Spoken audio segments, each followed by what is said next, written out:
Okay, I'd like to do a lesson today on the parable of the talents.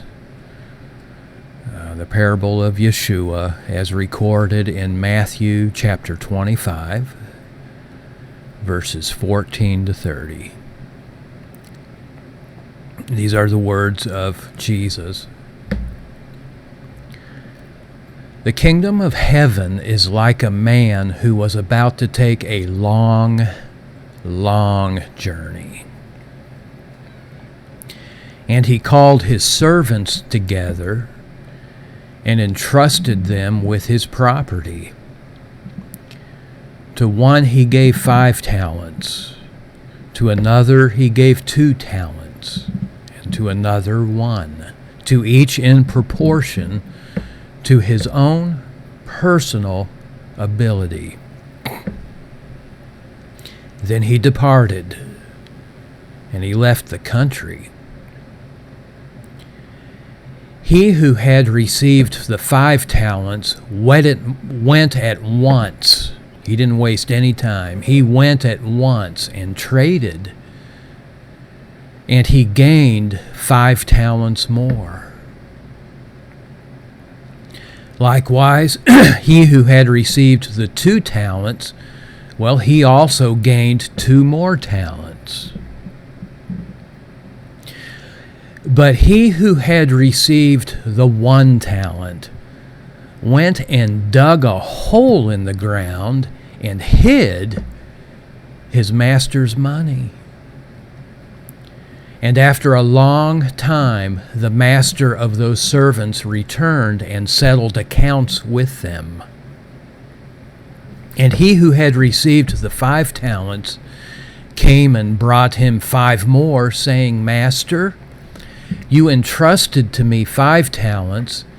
See, I have gained 5 talents more. His master said to him, Well done, you upright and faithful servant. You have been faithful and trustworthy over a little. I will put you in charge of much. Enter into and share the joy which your master enjoys. I'm going to skip to verse 24. He who had received 1 talent also came forward, saying, Master, I knew you to be a harsh and hard man, reaping where you did not sow, and gathering where you had not winnowed. So I was afraid, and I went and hid your talent in the ground. Here, you can have what is your own. But his master answered him, You wicked and lazy servant. Did you indeed know that I reap where I have not sowed, and gathered grain where I have not winnowed? Well, then you should have invested my money with the bankers, and at my coming I would have received what was my own, at least with some interest. Take the talent away from him. Give it to the one who has the 10 talents. For to every one who has will more be given, and he will be furnished richly, so that he will have an abundance. But from the one who does not have, even what he does have will be taken away. And throw that good-for-nothing servant into the outer darkness. There will be weeping and grinding of teeth. And this is the parable of the talents, Matthew 25, verses 14 to 30. This is not the easiest of parables spoken by Yeshua to understand. In fact, this story is also a little bit scary when we read that Jesus essentially states the servant who buried his talent went to hell. This seems like a rather harsh penalty for failure to live up to one's potential in life or to fully utilize the gifts bestowed to them from God, which is how many interpret this parable. I think this parable can only be comprehended in light of the revelation of the new covenant that we find throughout the epistles in what some have called the Pauline revelation. So let's take a closer look at this parable. It is readily apparent that this parable is a lesson in personal, individual accountability. It seems obvious this is a lesson in accountability for something of supreme worth and value. The talent was a unit for measuring monetary value in ancient Greece, Rome, and the Middle East. 1 talent was worth approximately 20 years' worth of wages for the average worker of Yeshua's day.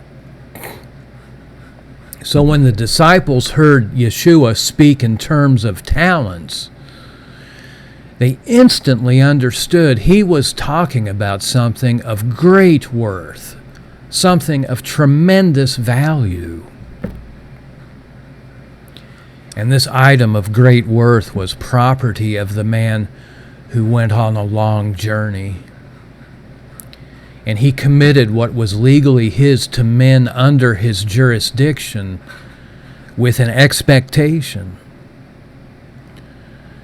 This man who imparted his wealth to each of his servants expected a return on his investment. He expected increase based on each individual's ability. So there seems to be 3 recurring themes in this parable. They are something of great wealth entrusted to the care of another, accountability for this wealth, and accountability based upon the increase or the lack thereof of that which was entrusted to each individual. Wealth, increase, accountability. These seem to be 3 of the predominant themes of this parable. So now I'd like to talk about what God considers to be wealth. What does the talent represent in this parable? Well, I believe I can make the scriptural case that Jesus was equating the knowledge of God with the talents in this parable. Now, when I use the word knowledge, I want to clarify this. Let me clarify from the start that I'm not talking about mere natural human knowledge of the concept of God. This isn't book knowledge I'm talking about. This isn't religious knowledge or theology. This isn't a discussion of experiential knowledge either, which is knowledge we each gain from personal experience. And this is not a discussion of the knowledge we gain in school. This is not a discussion of the knowledge we obtain through our 5 physical sense gates either. This is a study and a discussion of the knowledge of God that proceeds from God Himself.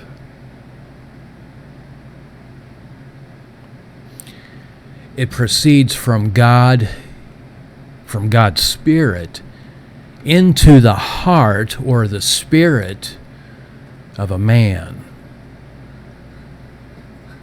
Not in his head, this knowledge, this treasure, is imparted into the Spirit. We're talking about knowledge that beams forth like light from God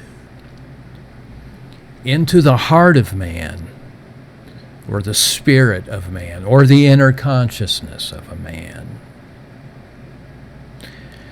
This is knowledge that proceeds from God Himself. And as we read in Matthew 16:7, the account of Peter's acknowledgement of Jesus as the Messiah is an example of this. I'm going to read it to you from Matthew 16:7. Again, this is when Peter recognized and acknowledged that Yeshua was the Christ, the Messiah. And Yeshua answered and said to Peter, "Blessed are you, Simon Bar-Jonah. Flesh and blood, or man, has not revealed this knowledge to you." Peter didn't get this knowledge from flesh and blood. My Father who is in heaven revealed this to you. So this is a discussion of the true knowledge of God that illuminates the inner consciousness of man, just like it did Peter. His recognition of Yeshua as the Messiah is the type of knowledge we're talking about. Knowledge imparted to our hearts from the heart of God. I believe this is the talent. Does your spirit agree with that, Tony?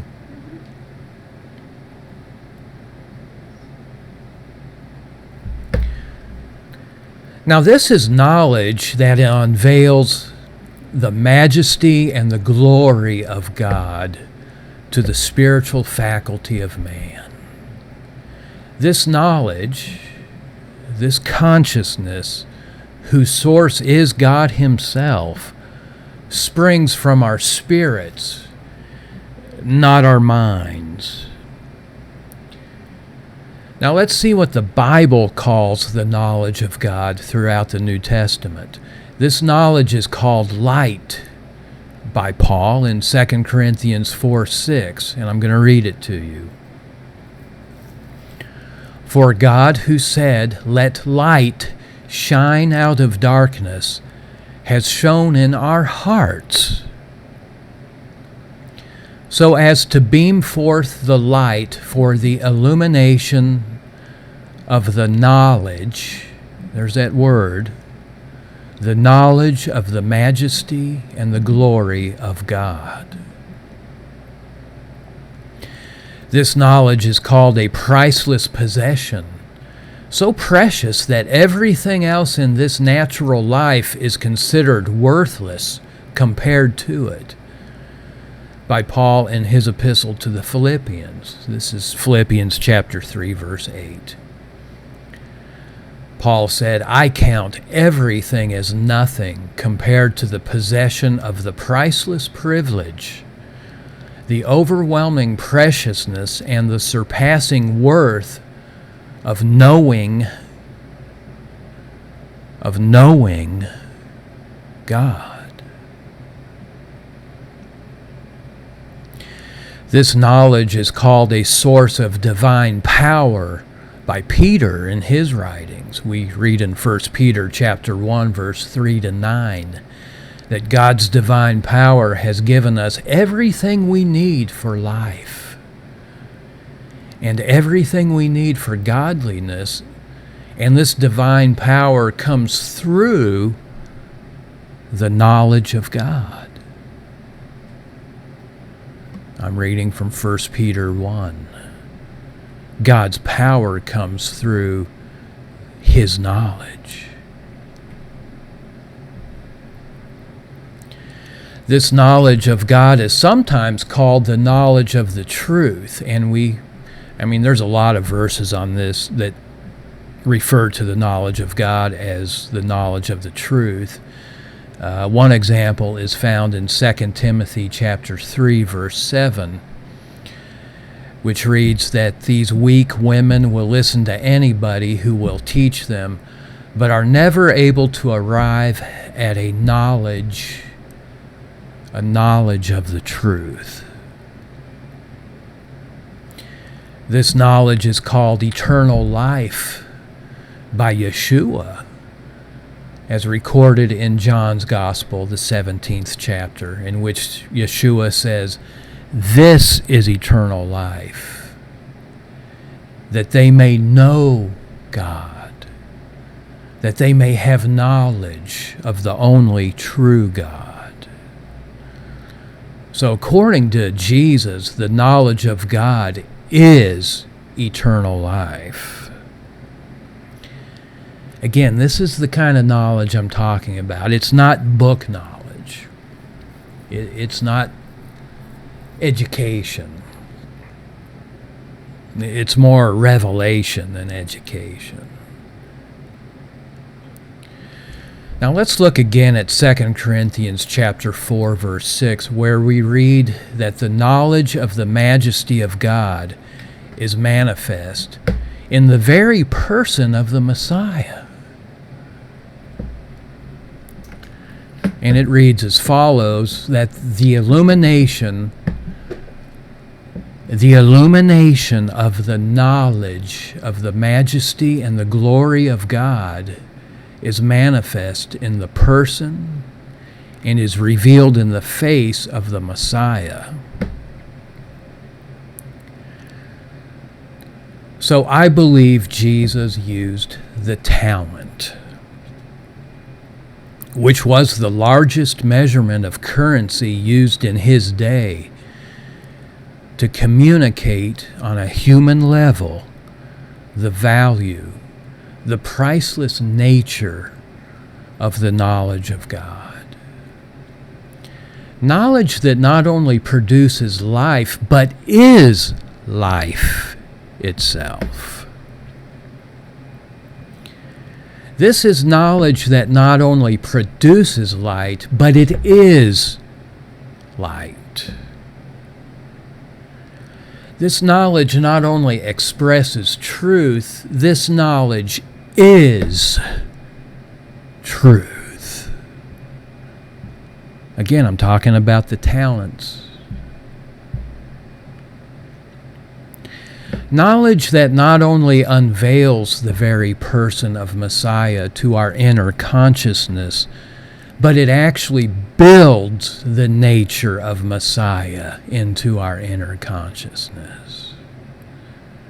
This knowledge produces fruit.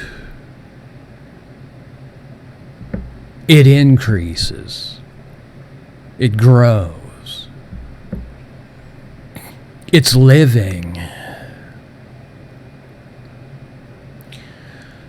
Knowledge that is life. Knowledge that is light. Knowledge that is truth. Knowledge that is the very nature and person of the Messiah. I believe these are the spiritual virtues represented by the talents that we read of in the parable of Matthew 25. And the servants that Jesus spoke of were not to bury this knowledge. Rather, they were to make it their business to increase in this knowledge, to grow in this knowledge. Now we read this in the first chapter of 2 Peter in verse 8, that we are not to be idle or unfruitful unto the full personal knowledge of the Messiah, but rather we are to apply every effort to increase in this knowledge. And Jesus said many things along this line. One such account is recorded in the 4th chapter of Mark's Gospel, verse 27, when Yeshua said that the measure of thought and study you give to the truth you hear, that's going to be the measure of knowledge that comes back to you. And more besides will be given to you who hear. Increase. The level of one's knowledge of God will be in accordance to the amount of thought and study applied to the truth that one hears. And I believe this is what Jesus meant to illustrate by the faithful servants gaining in talents through trade or business.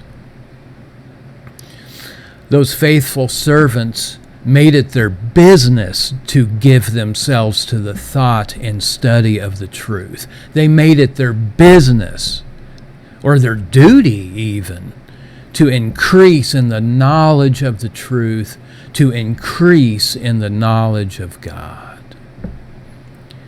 And consequently, they were able to offer a return on the initial knowledge of the truth that God's Spirit had deposited into their spirits, or to use Jesus' own metaphor, into their bank accounts. John put it like this in his epistle, and this is found in 1 John 4:6. We are children of God, and whoever is learning to know God,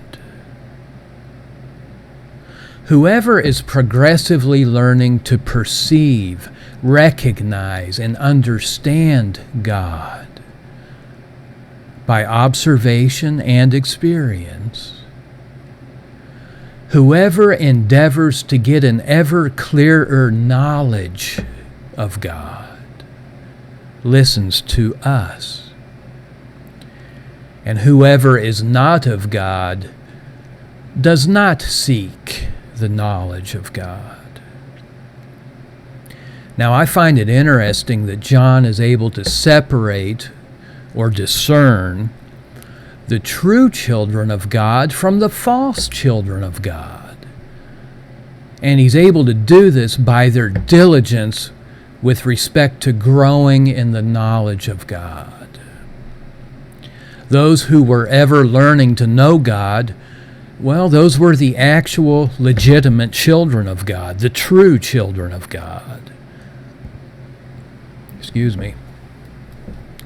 Those who were not striving to know God, those who did not listen to the truth proceeding from John's lips, those who really didn't care all that much to know God, well, these are not the true children of God, according to the Apostle John. And I believe these are the ones who buried their talent. So let's talk about that guy who buried his talent, the wicked servant. I believe we read about this wicked servant in the book of Romans, chapter 1.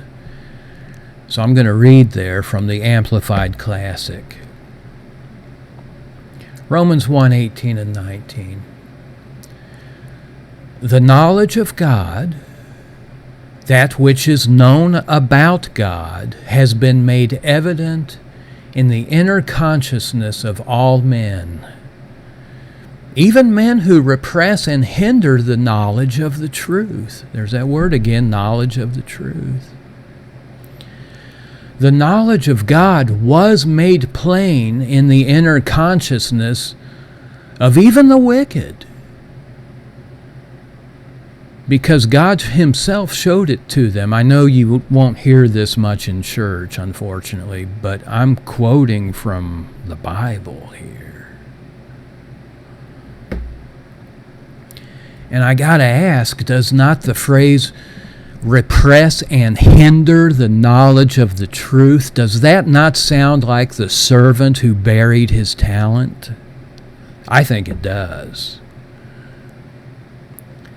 I think you could replace the phrase repress and hinder with the word bury. The wicked bury the knowledge of the truth and hide it.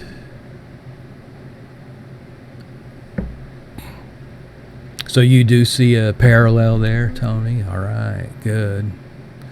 Maybe I'm on the right track here. Let's read Ephesians 4:18. The wicked, he's talking about the wicked, like the wicked servant. The wicked are alienated and self-banished. Self-banished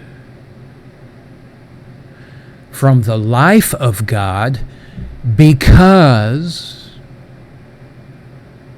this is why they're alienated from the life of God, because of the willful, key word there, willful want of knowledge.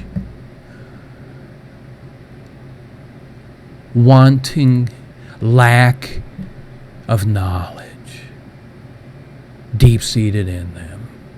That's Ephesians 4:18. I remember the words of Messiah when he exclaimed that the knowledge of God was in and of itself life eternal. And the individuals referenced by Paul in Ephesians that we just read about were alienated from eternal life due to their willful want of the knowledge of God, deep-seated in them.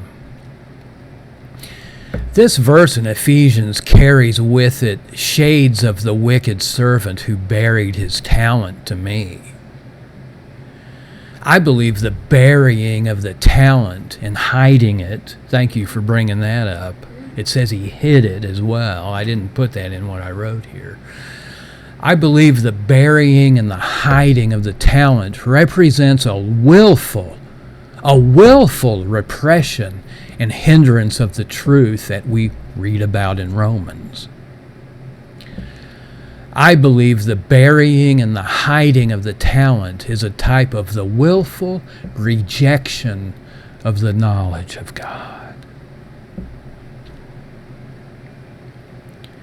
So let's go back to chapter 1 of Romans once again to read another verse that illustrates what burying and hiding a talent looks like. And this is Romans 1:21. Speaking about the wicked, it reads that when they knew him as God, you see, God has revealed himself. God, in other words, God has given a talent to every single man ever born.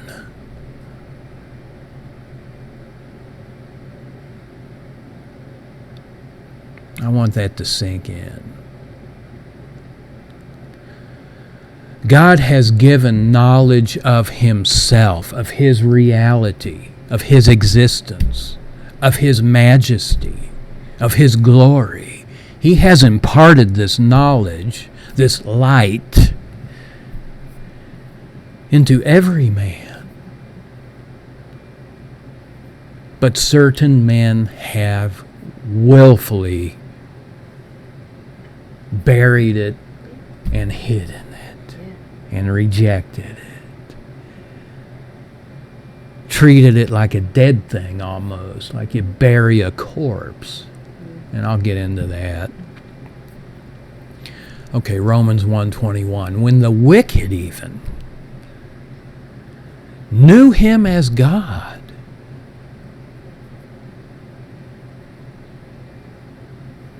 knowing him as God is a talent. That's of immeasurable wealth. Even when they knew him as God, though, they did not honor and glorify him as God or give him thanks. but instead they became futile and godless in their thinking, with vain imaginations, stupid reasoning, and stupid speculations. And their senseless minds were darkened. And we see this in the attitude and the behavior of the wicked servant who buried his talent. His thinking became futile and godless. His mind became filled with vain imaginations and foolish reasoning. He presumed that his master, who bestowed to him this treasure, was an unreasonable man who reaped where he did not sow. He's calling his master a thief. He's calling his master someone to be afraid of, in a bad, negative way, not a reverential way. This wicked servant did not reverence his master in the least. His attitude toward his master was reflected in the manner with which he treated the talent bestowed to him. He treated his talent like a dead thing, like something to be buried and hidden and forgotten about. Only a darkened mind would think of his Creator as unjust, a thief even. But sadly, this is what happens to the minds of men that bury the knowledge of God imparted to them. Their senseless minds go dark. Their moral understanding goes dark. Their understanding of God, dark. And they end up exchanging the knowledge of God, which is the truth, for a lie.